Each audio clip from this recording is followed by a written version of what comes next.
Morning, Ellie. Hello. Thank you for coming to talk to me today. Thank you for having me. And I'm going to ask you some questions that Aramark has asked us to ask you for a video interview. Perfect. All right. The first question is, describe a situation which you took initiative above and beyond what was expected of you, rather than waiting to be told what to do. One of the situations that always comes directly to my mind when I'm asked this question is when I was working in a catering department, and I was just an associate then. I wasn't a manager or supervisor or anything like that, and a bride came in and was just having a meltdown of sorts because her tables weren't arranged properly in our dining room, and I was the only one there. I was just doing some prep work for the day, and they were like, "Oh my goodness, can you help us out?" And I was, "Sure, I'm the only one here." My manager wasn't available, and so what happened, ended up being a simple fix of just rearranging the tables, and she ended up being a happy bride, and it was very gratifying to see such a simple change make her so happy. Great. And what do you think that you did to help that bride chill a little? Well, I was the chill one, so when she saw me kind of calm down, I think she was like, "Okay, it's gonna be okay." So I think the fact that I came in with a cool head made things better for her. Okay. And what was the result? She was happy. Okay. That was the most gratifying thing. She was a happy bride. So that's I didn't deal with many brides, but that was one of the more gratifying experiences I had working in that catering department. Yeah, well, in catering, having a happy client is probably one of the most important things. I think most definitely.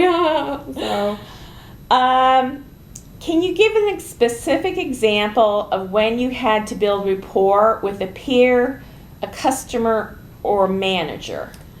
okay, when I was a supervisor at another facility, I was kind of thrown into the deep end of building rapport. They were like, "Okay, Ellie, you're going to have to know the building managers because you might need them for maintenance. You're going to have to know the other supervisors that work on campus." So I just kind of put myself out there and said, "Hey, I'm Ellie. I might have to, you might have to help me at some point if something starts breaking in the dish room or something like that." So that was challenging to put myself out there like that, but people were very receptive, and once you come to them with a smile and being kind, people are receptive to that. So, okay.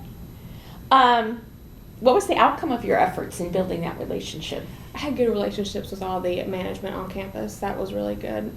They were always willing to help me out if if the pizza oven went out. They were like, "Okay, we'll come fix it, no problem." If something else is broken in the dish room or something like that, they were specifically with the management of the building. That's who I had to really build rapport with, and they were very receptive, and they were always really nice and willing to help me out, so that was good. Well, that's good, because that way you got the job done. Absolutely, and that's the most important thing. Yep. Tell me, what are the characteristics of the Aramark's dietetic internship that led you to apply to them?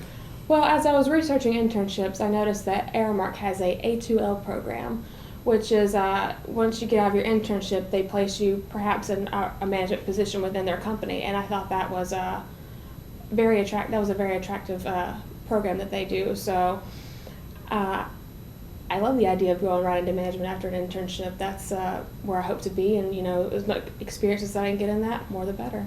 Great. What professional strengths do you possess that will make you a good fit for the Aramark program? Well, having been in food service almost 10 years, I feel like I'm a hard worker. I'm very tenacious. I work well with people, so that's kind of my interpersonal skills, communication skills. That has all been honed over the past 10 years, and I feel like people gravitate towards that. They look to me for advice, and I like that. Who doesn't want to be looked up to in some little way? So I mean, at my current position, I've been trusted to train employees in this where I work. So it's nice to have that kind of trust. When your managers have that trust in you, it makes you want to do better. Okay. Can you give an example of a time when you just demonstrated this strength? We have a lot of turnover at my current work. Just a lot of students that come in and out. They graduate and whatnot. So recently, I had a student place with me, and she had no idea how to do anything with what the section where we work at the salad bar. So I was like, you know what, this is okay. We're just gonna dive in, and she's happy where she's at right now and learning really quickly. So I hope that reflects on me. I hope that looks good. So she's having a good time and enjoying what she does, and that's very gratifying. Great. How do you plan on paying for the expenses incurred with this internship program?